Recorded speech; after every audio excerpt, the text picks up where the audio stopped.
On the eve of our wedding, my fiancé James asked his female intern Lily to handle our marriage certificate.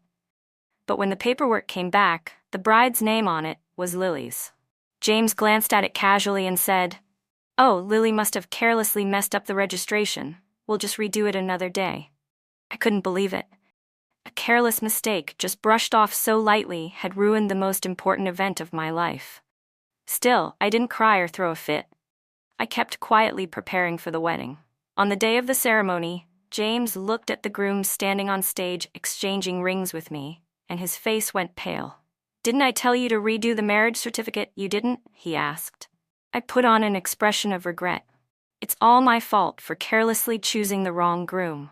Maybe next time." James dropped that last line and went into the study. I stared at the locked door, my heart aching like it had been punched through with a hole, every breath faintly painful. The 8-year relationship I had been so proud of suddenly turned, with that one phrase, a mistake, into a heavy slap across my face. My fingers trembled as I sent a message to an unlabeled contact. 10 days from now, will you be my groom?" Almost as soon as I hit send, my phone buzzed twice. The reply was just one word. "Okay." My chest sank slowly. The phone rang again. It was a video call from my parents. Their faces were full of joy, which only made the sourness in my heart swell. "Sweetheart, you must be thrilled today. Show us the marriage certificate." I dug my nails into my palm and forced a smile. "Mom, Dad, I accidentally left it at the office. I'll show you next time." "How are the wedding preparations? Everything smooth?" "Very smooth. Tomorrow I'm going to pick out the dress." I lowered my eyes to the glaring red booklet on the coffee table and tried to sound cheerful. "Bring James home for dinner soon. Your dad's been waiting," they said. A sharp pain pierced my chest. He's been really busy at work lately. We'll do it when he has time. My parents are getting older. They know James and I have been together for 8 years and have been longing for our marriage. I couldn't let them worry when the wedding was so near. Footsteps sounded from the study. I quickly ended the call. A second later, James came out. "Did you tell your parents about the certificate mix-up?" But my eyes were fixed on his wrist. He was wearing a delicate, trendy sky blue watch, one that instantly reminded me of Lily's. It was a couple's model. Bitterness rose in me. James never liked wearing accessories. Even the engagement ring that symbolized our promise always ended up shoved into a drawer. Yet now he was wearing a matching watch with his intern. I looked at him with sarcasm. "So telling the truth is tattling?"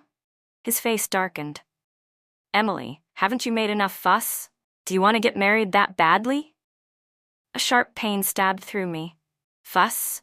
What fuss have I made? We've been together 8 years, my whole youth spent on you. All I wanted was a certificate to confirm my place, and you call that causing trouble?" Impatience filled his expression. "I told you, the certificate can be redone any time. Don't you know how busy I am? That's why I asked Lily to handle it. She's scatterbrained, so of course she could mess it up. And now you're putting on this act in front of me. Don't you think you're being dramatic?" I clenched my palm, the dull ache in my chest growing clearer.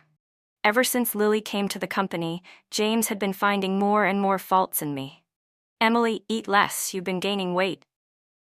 "Emily, your calves are too thick, that doesn't look good, change into another skirt." "Emily, stop being unreasonable, don't you think you're over the top?" Those sharp words flashed through my mind, yet my heart gradually grew calm. Since James had already shown me his attitude with his actions, I no longer wanted this disloyal love. James seemed to realize he had gone too far and sighed. James patted my hand lightly. "All right, tomorrow I'll take you to try on wedding dresses. Just find some time to go to the registry office yourself and fix the information." I didn't argue, only nodded obediently. After all, even for that other wedding, I still needed a dress. The next day, James accompanied me to the bridal boutique. The sales assistant led me to see the most luxurious satin gown in the shop. Excited, I changed into it and had just stepped out of the fitting room when a familiar voice came from behind. "Mr. James, do you think I look good in this?" It was Lily. She was wearing a short, sexy cocktail dress, her smile bright. My expression froze. "What are you doing here?"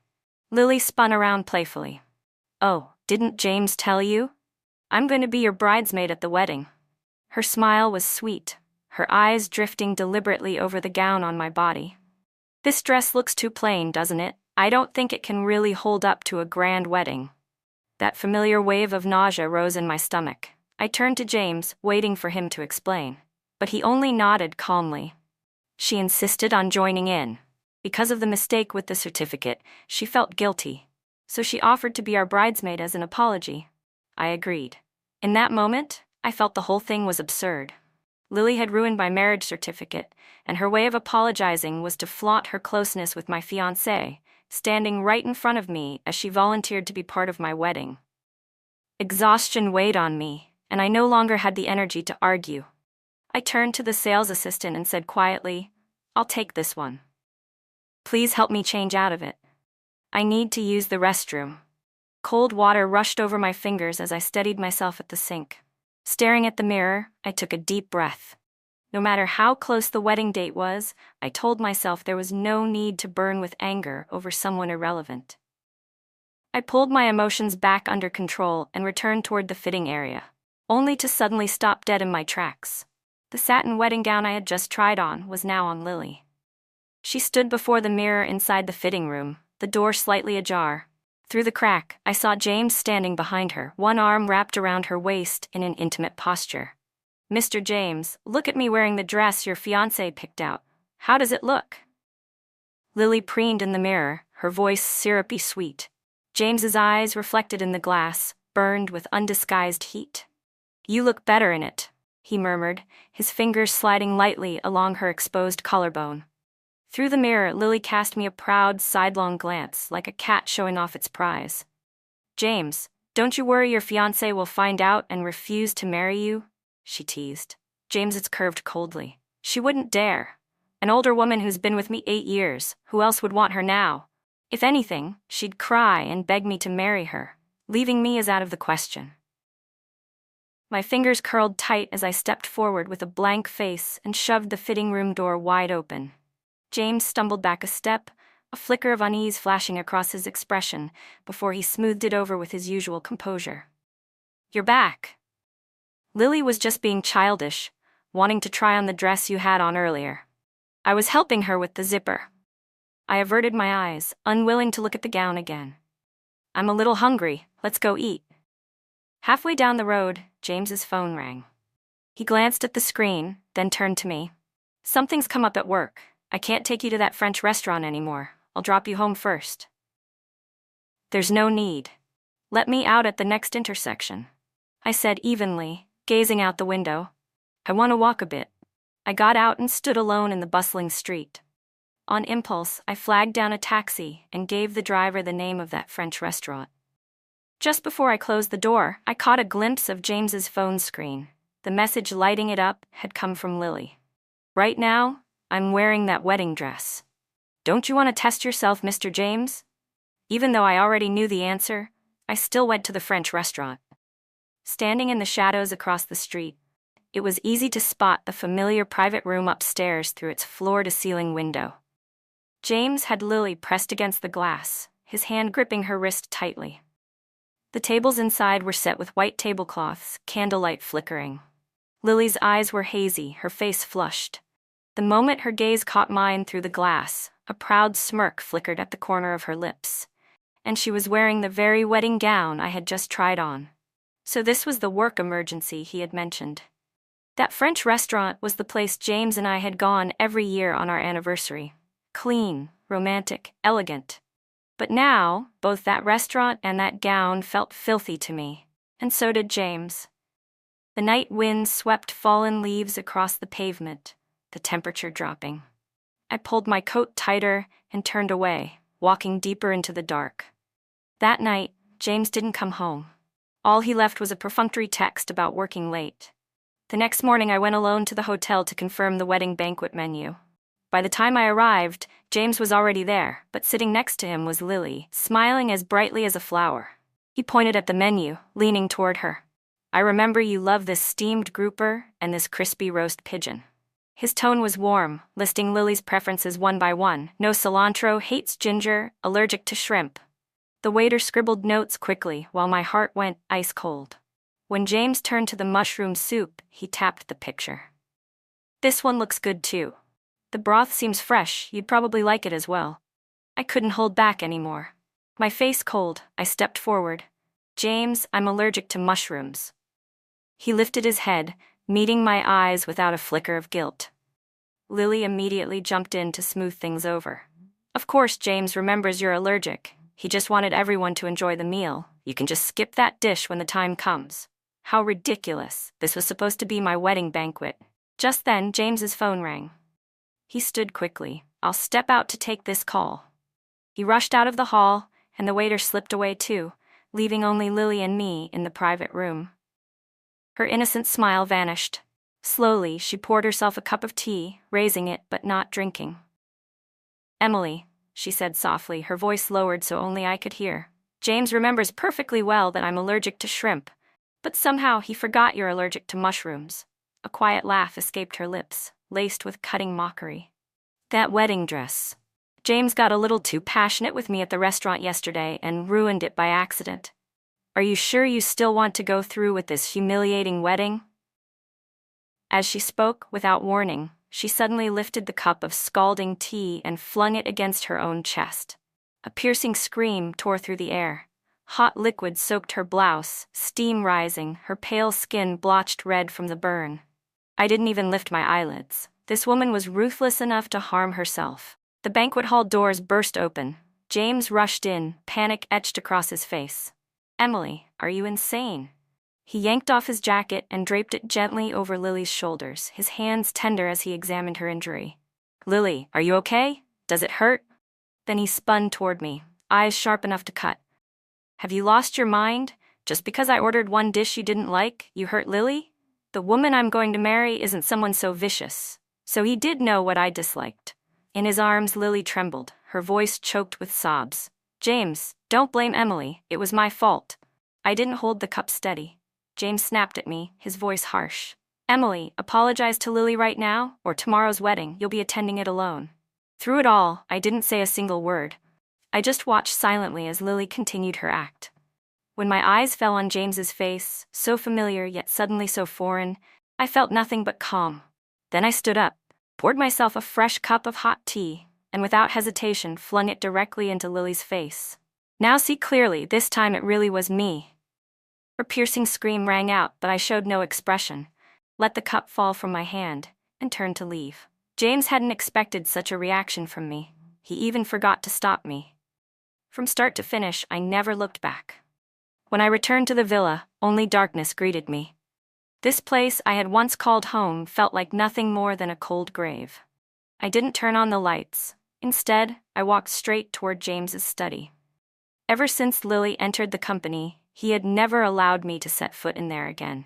My heart, numb and heavy, pushed me toward a truth I had long suspected but still dreaded to confirm. I pushed open the heavy wooden door. With a click, I flicked on the overhead light. The blinding glare flooded every corner of the room, and with it, the walls, the shelves, even the desk, all plastered with countless photos of Lily. The sheer number, the angles, the intimacy, they went far beyond any boundary a superior should ever have with a subordinate. In each picture, Lily's smile was dazzling and piercing, stabbing into my eyes like 1,000 needles. My stomach twisted violently. Stumbling, I clutched the edge of the cold desk to steady myself. My fingers brushed against a hard corner, and I looked down. It was those 2 marriage certificates, the ones issued by mistake. The red covers under the bright light looked like coagulated blood. Everything lay bare before me, mocking how foolish and laughable my devotion had been all these years. His tenderness, his trust, even the legal title of spouse, none of it belonged to me. For 10 full days, James never came home, never even called. What was mine was packed away into cardboard boxes piece by piece. On the eve of the wedding, I stood at the doorway of the study, staring at the walls and desk covered in those blinding photos. In my hand, a lighter sparked to life. The small flame leapt, then fell, slowly igniting the room that now sickened me. At the last moment, I picked up the 2 marriage certificates and tossed them into the fire. The paper curled and blackened under the heat, turning into ash, along with the smiling faces in those photos. Bookmark, go back. I stepped out of the villa and watched as flames roared inside. Then I dialed the fire department. Just as I hung up, a text arrived on my phone from James. Before 8 a.m. tomorrow, sincerely apologize to Lily. Otherwise, I won't show up at the wedding. James was waiting for me to bow my head in shame. Instead, I let out a hollow laugh. I didn't reply. I dialed another number instead. Dad, I said, my voice steady without a ripple of emotion. Tomorrow, for the wedding, you and Mom just go straight to the hotel banquet hall. Don't bother coming here. On the other end of the line, my father's concerned voice came through. Sweetheart, what's wrong? And James? Where is he? He's busy. I cut him off, my tone leaving no room for doubt, even carrying a strange sense of lightness. Don't worry, everything will go on as planned. Just head straight there. I'll be on time. In front of the blazing fire, I allowed myself a faint smile. James, my groom, I've prepared a grand surprise for you. I hope you'll like it. Sunlight streamed through the massive stained glass windows of the church, spilling across the long red carpet. I stood beneath the flower arch in a simple wedding gown, quietly waiting. My parents sat in the front row, glancing back at me again and again, then anxiously turning toward the entrance. Minute by minute, time passed. The officiant's smile was beginning to freeze, and the guests whispered among themselves. Suddenly, the great church doors swung open. A man stood there, tall and straight, silhouetted against the light, dressed in a perfectly tailored black suit. He walked directly down the aisle toward me. Gasps rippled through the crowd. Who is that? That doesn't look like James. The groom changed after 5 days? What's happening? Is this a drama? Several of James's relatives exchanged shocked, disbelieving glances, their faces darkening. The man stopped at my side and naturally extended his arm. Without the slightest hesitation, I slipped my hand into his. He had come, just as he promised. The last trace of unease in my heart melted away. The officiant was clearly stunned, but quickly regained composure. Ladies and gentlemen, please quiet down. The wedding ceremony will now begin. At last, the solemn notes of the wedding march filled the church, drowning out the restless murmurs. With countless astonished eyes fixed on us, I walked arm in arm with the man toward the altar. After the vows, the priest smiled and gestured. Now, the bride and groom may exchange rings. The man smiled tenderly, lifting my left hand. Just as the ring was about to slide onto my finger, a deafening crash resounded. The doors burst open.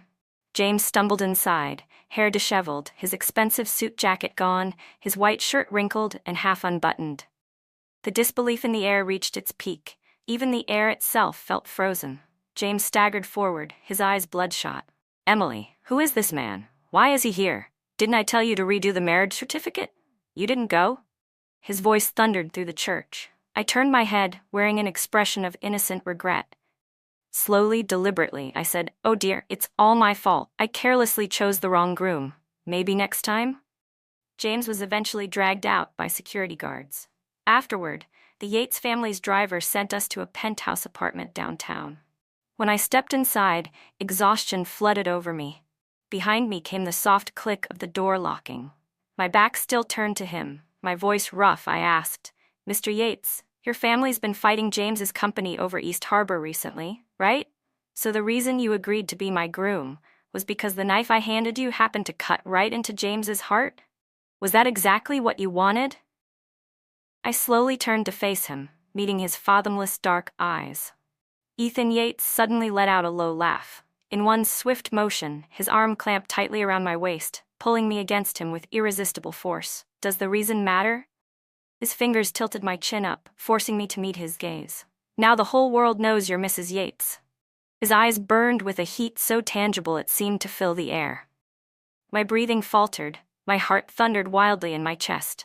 On tiptoe, with a desperate finality, I kissed him first, seeking some kind of confirmation, or perhaps trying to ignite something to chase away the cold inside me. Ethan's body stiffened for a split second, then the world spun. In the next moment, he seized control, turning the kiss fierce and overwhelming. The expensive suit jacket slid from Ethan's shoulders and hit the floor with a heavy thud. Holding me close, he strode a few steps and carried me into the master bedroom. Darkness swallowed us, every sense sharpened until I could feel nothing but him. I don't know how long it lasted. By the end, even my fingertips refused to move, my body drained, my mind hazy. Ethan's arm remained locked possessively around my waist. In the thick silence, his voice broke through, hoarse yet startlingly clear. I agreed, not just because of that land. My heart skipped a beat. This man was still as reckless and dangerous as he had been 8 years ago, and before I could fall completely into darkness, I reached for my phone. I opened Weibo, uploaded a photo of our marriage certificate, and typed only 2 simple words: married. Ethan Yates. It was after James saw that post that he truly lost his mind. In the dark, the glow of his phone lit his twisted face. Beside him, Lily clung to his arm, her voice tentative. James, don't be upset. I can go with you to explain things to Emily. We're innocent. Even though you once hurt me, I'm willing to step aside for you. James flung her off violently. The force sent Lily stumbling into the coffee table, crying out in pain. Bloodshot eyes blazing, he couldn't hear a word. Only one thought screamed in his mind. This was all Emily's way of playing hard to get. She had to be waiting at home for him to come back and admit his mistake. Like an enraged lion, James stormed out, leaving Lily crumpled on the floor, shame and confusion clouding her expression. His car tore through the streets, speeding recklessly until he reached the villa. But the warm glow he imagined was gone. All that remained was ruin. He staggered from the car, knees buckling as he collapsed to the ground. In the cold streetlight, he saw the wreckage clearly. Shattered beams, broken walls, debris strewn across the floor. He stumbled inside, eyes scanning desperately, searching for any trace of the past. Then he spotted something. He lunged forward, clawing through the damp ashes with bare hands. Even as the jagged remains sliced his palms, he wouldn't stop. Finally, he uncovered a few photos buried at the bottom. They weren't of him and Emily. They were of Lily. Every single one had once been his cherished secret, hidden away in the study. Now, like the ruined house itself, they had become the most damning evidence. James slammed his fist into the ground, pain jolting him back to awareness. A thought struck him, and he dug even more frantically through the ashes. He remembered the small velvet box at the bottom of a drawer, the one that held the bracelet Emily had woven for him in their first year together. He had once promised to treasure it for life. But all he found was a charred, blackened lump. 8 years of tenderness, the keepsakes he had grown tired of, and the home that had carried all their memories, reduced to ashes. Meanwhile, Ethan had planned every detail of our honeymoon. Everything reflected my tastes. A private overwater villa, where the glass doors opened onto endless turquoise sea. A yacht that carried us in pursuit of dolphins beneath fiery sunsets. Exquisite Chinese cuisine crafted by a Michelin-starred chef. Ethan was quiet but meticulous. When my migraine struck, he massaged me until I drifted into deep sleep. While snorkeling, he swam silently at my side, shielding me from the currents. After candlelit dinners, his low voice told me stories of the stars. Our bond deepened with each passing day. Only then did I realize that the man I once tried to avoid had a tenderness I'd never imagined. But amid the sweetness, James never stopped harassing me. Texts, WeChat messages, endless missed calls piled up on my screen. Each word dripped with pleading and regret, his desperation nearly spilling through the glass. I scrolled past with a blank face, then dragged his contact into the blacklist with finality. Trash belonged in the trash. Still, a few days after our honeymoon ended, James managed to find me. On the building's entry screen, he appeared gaunt and worn, almost unrecognizable. His face was covered in stubble, his whole body looking drained of life, nothing left of the proud, high-spirited man James once was. Beside him, Lily clung tightly to his arm, speaking anxiously, trying to persuade him of something. I frowned, just about to call security when Ethan suddenly appeared behind me. He glanced at the entry screen, his eyes instantly going cold. "I'll handle this," he said flatly, already stepping forward. "No." I set the magazine aside and stood, my voice calm but firm with a finality that allowed no argument. "This time, I'll handle it myself." Taking a deep breath, I walked to the foyer and pulled open the heavy door. A sharp stench of alcohol hit me. James's eyes lit up the moment he saw me. He violently shook off Lily's hand. "Emily, you're finally willing to see me." Lily stumbled, nearly losing her balance, her expression dark as she stood awkwardly behind him. "James." My voice was like ice shattering. "Take her and leave."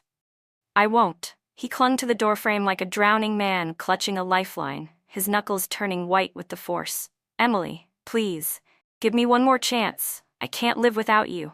I arched a brow, a cold smile tugging at my lips, my gaze falling on him as if he were a stranger. Can't live without me? You were the one who couldn't keep your hands off someone else. You were the one who replaced my name on our marriage certificate with hers. You were the one who took her to try on my wedding dress. You were the one who demanded I apologize to your mistress before our wedding banquet. And you were the one who turned our so-called home into a garbage heap I had no choice but to burn down. Each word was a sharp blade, stabbing directly into his rotting wounds. James's face turned deathly pale. My eyes slid past him to Lily. My voice was calm. Miss Lily, look at him. This is the man you schemed so hard to steal away. Are you satisfied with what you got? Lily flinched, her gaze darting away, shame coloring her face as she lowered her head. I know you hate me, she whispered. I deserve it. But James acted as though he hadn't heard my mockery of her. His eyes burned with desperate madness. Give me a chance. Just one last chance. I don't want anything else. The company, the money, I'll give it all to Ethan. As long as he divorces you, I just want you. Let's leave this place and start over, please. A cold laugh escaped me. James, the moment you allowed Lily to take that marriage certificate in my place, you and I were finished. Completely. My words shattered the last glimmer of light in his eyes. His grip on the doorframe slackened, his hand sliding down as he staggered back, collapsing against Lily. I raised my hand and shut the door without a shred of hesitation. It's over, Ethan said softly behind me. I nodded, leaning against his solid chest. Only then, held in his arms, did I feel the first true sense of release. 3 months later, I looked down at the ultrasound report in my hands, warmth filling my heart. Every indicator was healthy. Mrs. Yates, your baby is doing great. Thank you. Smiling, I tucked the report away and gently touched my stomach, emotions swirling within me. As soon as I stepped out of the exam room, my phone buzzed with a message from Ethan. All done? What do you want for dinner tonight? I was just about to reply when, from the corner of my eye, I spotted 2 familiar figures. James and Lily. His eyes were bloodshot, his appearance even worse than when he had shown up at the apartment. But it was Lily who had changed the most. Her belly was slightly rounded, and the way she looked at James was filled with anxious flattery and unease. They saw me too. James froze mid-step, his gaze uncontrollably falling to my own slightly rounded stomach. Lily's hand tightened on his arm instinctively, her eyes darting away. James, let's just go, Lily whispered anxiously, tugging at his arm. But James shoved her away violently. Don't touch me. Every time I think about that bastard in your belly, who knows who the father is, I feel sick. Lily's face went stark white. She glanced at me, her expression twisted, as she saw the happiness radiating from mine. Finally she snapped, her voice shrill with hysteria. You curse me and you think you're any better? With just one crook of my finger you forgot about 7 years of love and loyalty. Now you want to blame it all on me? Men are disgusting. If you weren't so useless, would I have gone to another man? You wanted me to get rid of it. Well, dogs biting dogs both end up bloody. I raised an eyebrow, my lips curling into a cold smile. I guess cheaters always end up wearing the green hat too. A sharp crack split the air as James's palm whipped across Lily's face. The blow was so fierce it sent her crashing to the floor, clutching her belly in pain, a cry tearing from her throat. His face twisted in rage, veins bulging at his temples. This is all your fault, you worthless woman. If it weren't for you, Emily would never have left me. Watching the 2 of them tear each other apart, I felt nothing. No sadness, no pity, just release, relief. The man I had once loved so deeply had turned into someone so pitiful, so disgraceful. Instead of reflecting on his own sins, he poured his fury onto an innocent woman. It was laughable, really. James must have noticed the icy way I was watching him, because he staggered to his feet and stumbled toward me. His voice hoarse. Emily. You, lately. Before he could finish, a tall figure stepped smoothly between us. Ethan, his palm pressed protectively against my belly, steady and sure, his presence radiating strength. He tilted his head toward me, his voice low and gentle, tinged with affection. The doctor said the baby's doing great. With his other hand, he brushed a stray lock of hair from my face. Time to go home, Mrs. Yates. We need to start your prenatal routine. James's face drained of color, a dull ache stabbing his chest as the truth finally sank in. In that instant, he understood with brutal clarity he had lost me, the woman who once loved him to her very bones. Behind us, Lily was bleeding heavily, her cries echoing through the corridor as medical staff rushed forward. Ethan didn't spare James a single glance. He wrapped a steady arm around me and guided me away from the chaos, every step pulling me farther from the wreckage of the past. I leaned against his side as we walked out of the hospital doors. The afternoon sunlight poured warmly over me, chasing away the last of the shadows. My hand rested gently on my stomach, and for the first time I felt certain the pain and memories of the past were over. They no longer had anything to do with me. Epilogue. James, I never thought I'd end up like this. Beaten down, unshaven, my body hollowed out like the life had been drained from me. Once they called me the golden boy, the heir everyone admired. Now I'm nothing more than a shell, clinging to the edge of what I destroyed with my own hands. Lily tugged at my arm, her voice shrill. James, let's just go. Her belly was round, a reminder of the mistake that bound me to her. But every time I looked at her, a surge of disgust welled up. I flung her off, spitting the words I could no longer hold back. Don't touch me. Every time I think about that bastard in your belly, who even knows who the father is, I want to throw up. Her face went white, but then her fury burst. She screamed at me, cursed me, even threw my failures back in my face. For a moment, her words stabbed at my pride, but when I saw Emily standing there, her hand resting protectively on her own belly, her eyes cold and detached, I couldn't think of anything else. I struck Lily in my rage, the sound of my palm against her cheek sharp enough to silence even myself. She crumpled to the ground, clutching her stomach, crying out in pain. Yet even then, all I could see was Emily. She looked at me like I was nothing, like I was just another stranger. And she wasn't wrong. I staggered toward her, desperation clawing at my throat. Emily, please, give me one last chance. I don't care about money, about the company. I'll give it all away. Let's just start over. I only want you. But Ethan appeared, tall, steady, the man I could never be. He stood in front of her, his hand covering her belly, his voice low and tender as he told her the baby was healthy. He tucked her hair behind her ear, his tone full of warmth and love. Mrs. Yates, he called her. My chest tightened, my vision blurred. Mrs. Yates. The title that should have been hers as my wife now belonged to another man. At that moment, I knew I had lost her. Truly, irreversibly lost her. The weight of it crushed me. The woman who once loved me more than her own life, the one I took for granted, the one I betrayed, the one I thought would never leave, was gone. And it was my fault. Every cruel word, every careless betrayal, every moment I chose someone else over her had led to this. Behind me, Lily bled and cried as nurses rushed to her side, but I couldn't even move to help her. My world had already ended. All I could do was stand there, watching Emily lean into Ethan's arms, her face soft and serene for the first time in years. She walked away without once looking back. The afternoon sunlight spilled over her, warming her, blessing her, while I stood in the shadows, frozen, broken, and hollow. I realized then that my punishment wasn't losing her love. It was living with the memory of how I destroyed it.